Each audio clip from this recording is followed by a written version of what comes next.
For today's videos guys, dito ako ngayon sa boundary ng dito kasi guys, papuntang Sawata. Sawata, galing po kasi ako sa galing po ako ng Maniki, Kapalong, Davao del Norte. Po kay nangumpra po ako ng balot. Ito kasi guys, kanina dito ako dumaan. Mas malayo kasi dito mas ganda pa dito ako dadaan sa kabila. Ayan.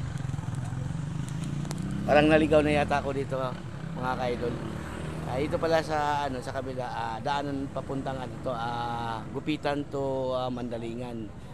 Tagus lang po ng papuntang Tagasanto, Ninipot. Dito naman sa kabila, ito po yung papuntang Barangay Sawata, San Isidro. Kaya dito ako sa kabila. Samahan po ninyo ako aking paglalakbay sa aking pagmumotor ngayon. At maraming salamat sa inyo sa papanood sa aking video. At sana guys, samahan po ninyo ako.